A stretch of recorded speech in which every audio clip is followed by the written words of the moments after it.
If the person dies before the expiration of that 18 years for men or 20 years for women, then the beneficiary takes the rest of the money.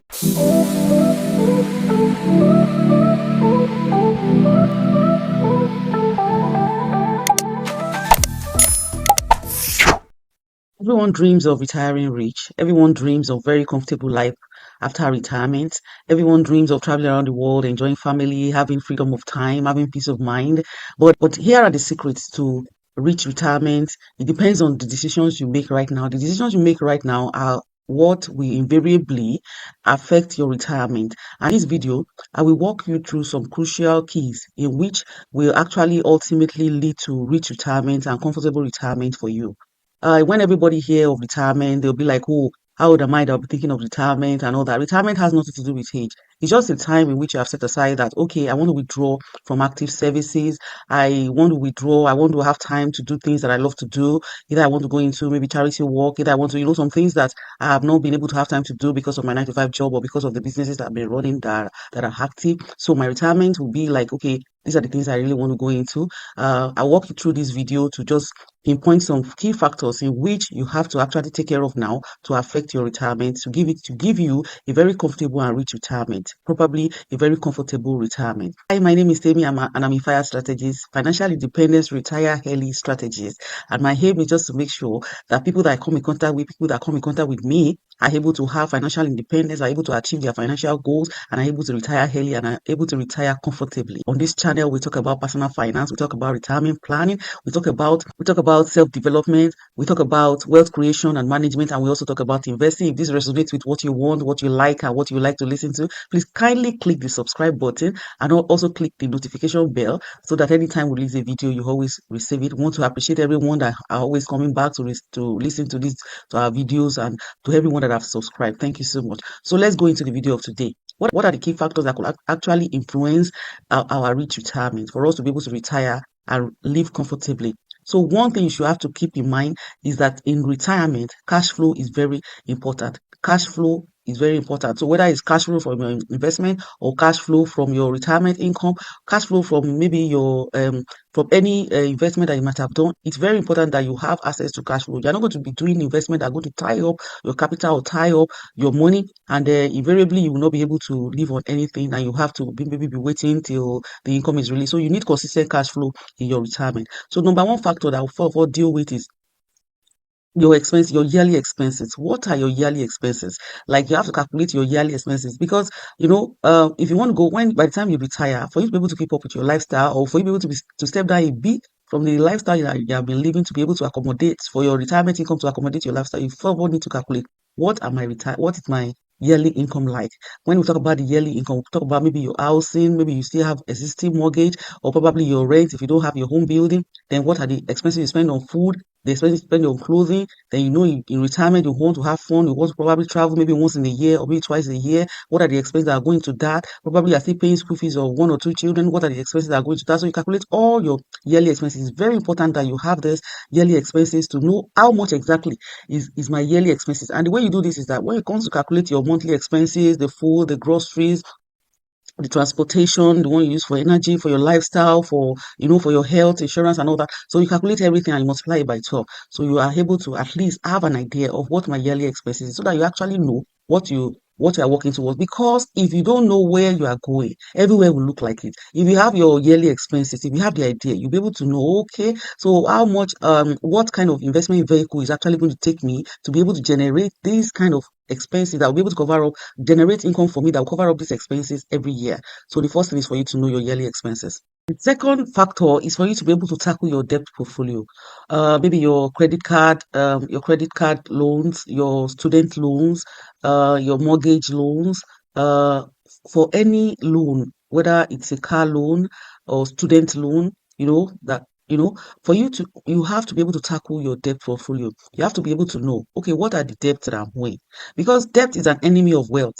And as you approach retirement, the goal should be that you want to be debt free, freedom from debt.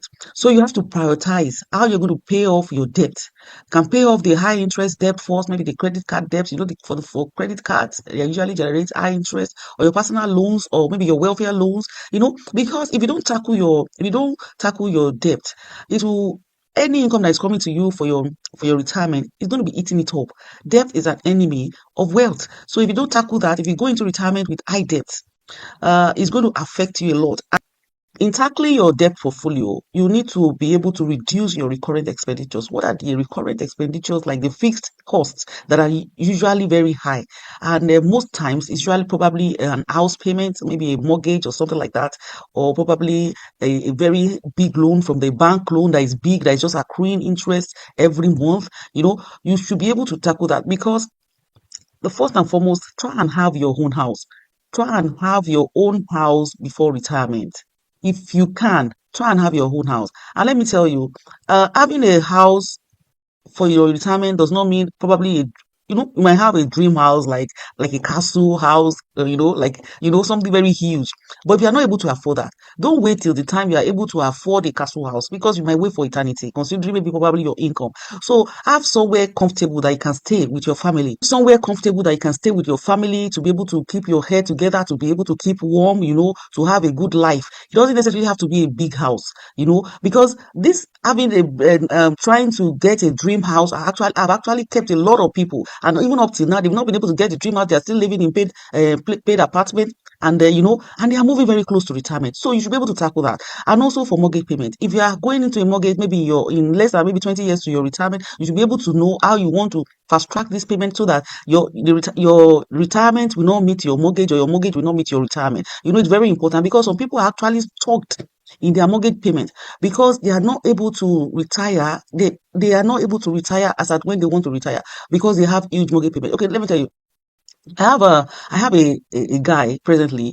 He's almost 70, and he has I have a guy that is almost 70, and he has a huge and he's still working because he has a huge mortgage that he's paying in the UK, and he's not able to retire because and he has health issues. He has serious health issues. Now, I'm not using this to make jest of the person or whatever, but he's not able to retire because he has huge payment that he's making on his mortgage, and he's still and retirement age for in the UK is like maybe 71 years or something. So he's going to wait until that 71, whether he's having health issues, whether that's why it's not good to get stuck. Probably he's somebody that would really love to have retired, maybe in his 60s, so that he can enjoy his family, can enjoy his grandchildren and all that. But because he has this huge debt that he's paying, he can't retire. So he's still relying so much on the income that is coming from his job. So don't get stuck in all this payment.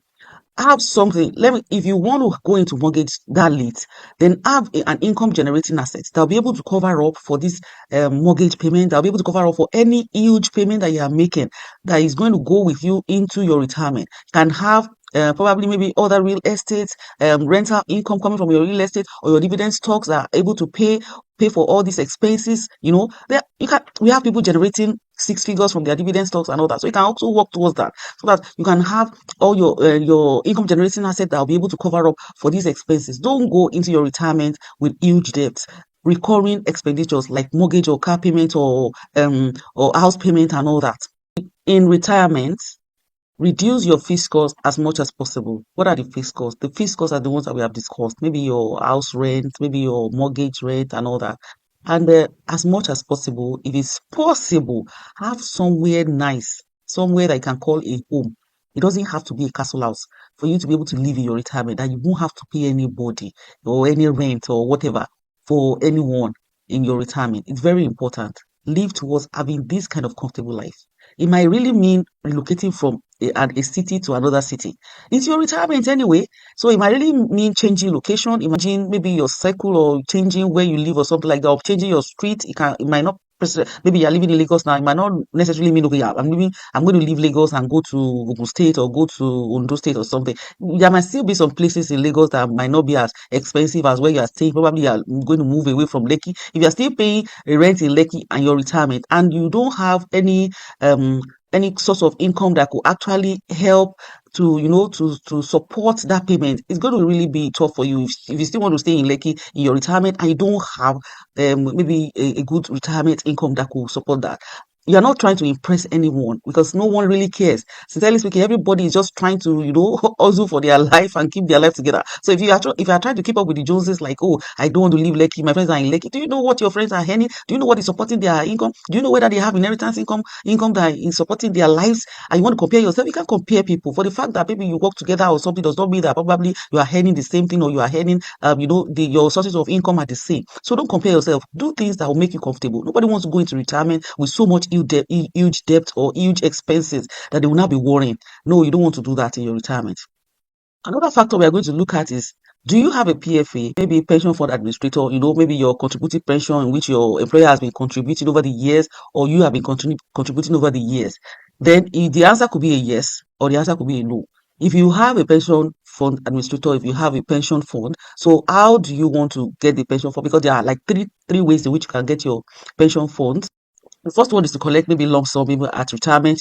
If you resign, maybe at the age of 50 or something, you're able to collect maybe 25%. Then the rest you are going to collect at retirement. If you have an existing business in which you can invest these funds in, then you can collect lump sum. But if you don't have an existing business, what do you want to do with the money? How do you want to allocate the money? So is that one, you collect maybe a lump sum, or secondly, you do program withdrawal. Program withdrawal is usually for men, it's usually like 18 years, and for women it's usually for like 20 years, in which you're going to get a certain amount of money every year. And then your maybe you have 20 million naira in your PFA, so they are going to divide it by the number of months they're going to give, and they are going to pay you. And after that 20 years and after that 18 years, you are not entitled to take anything again. There's nothing you're going to take again and all that.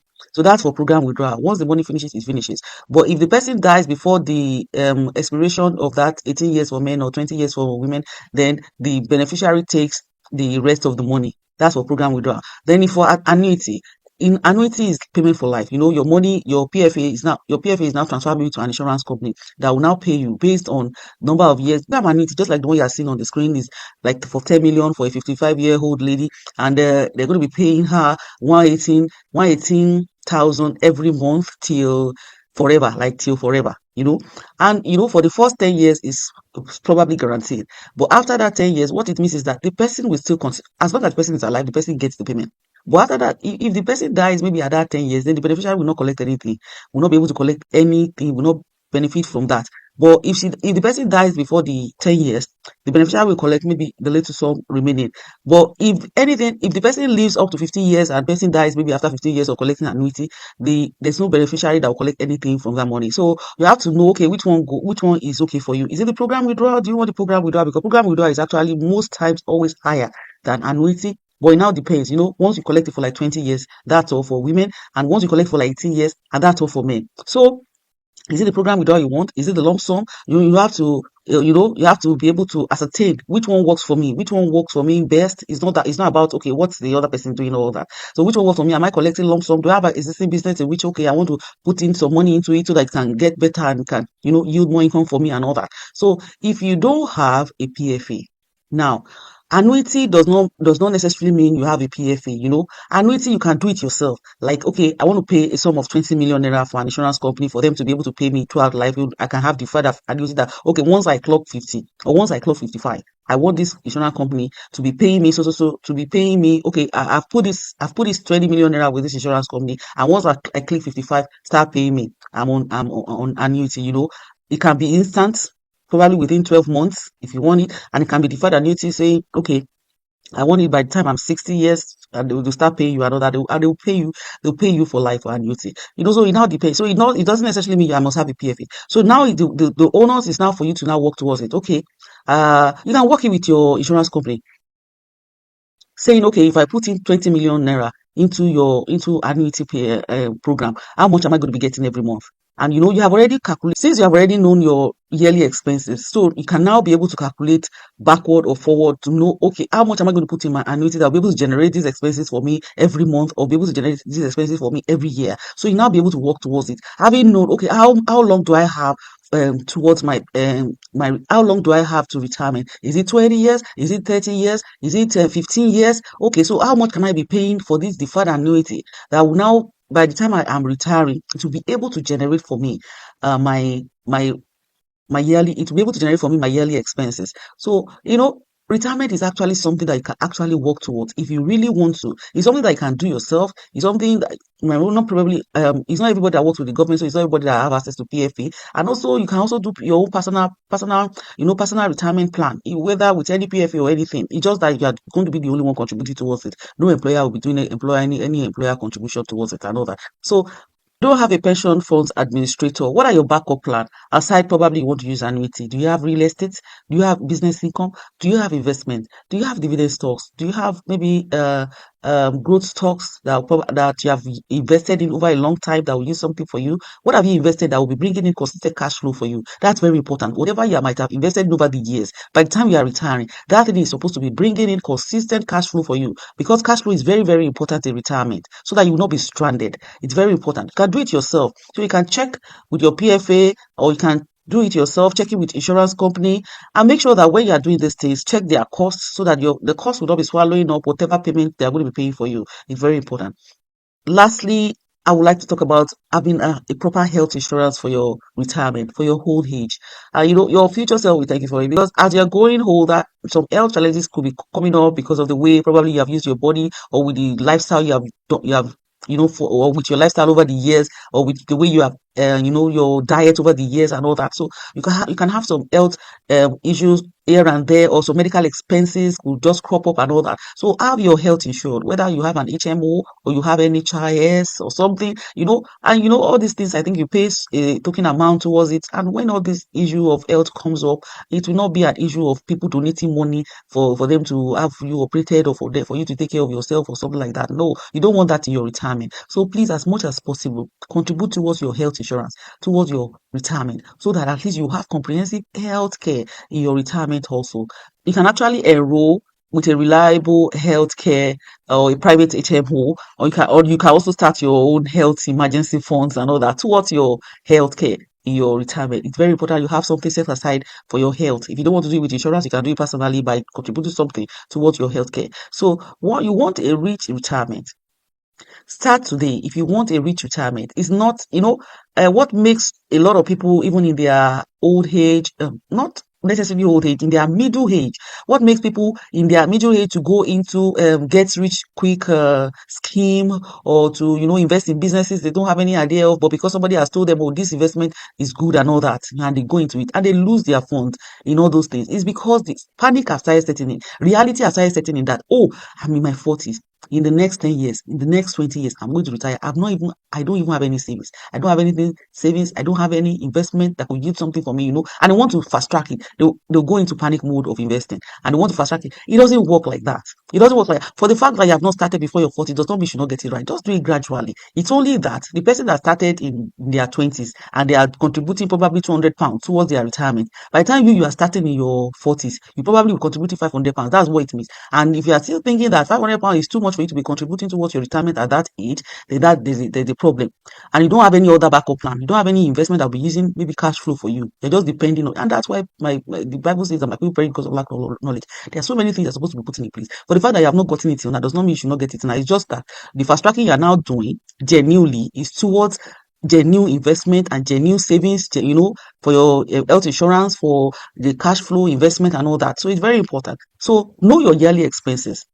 Number one, eliminate debt, plan your income, and also contribute towards your health. These are the very key factors, very, very key factors that can contribute towards your rich retirement.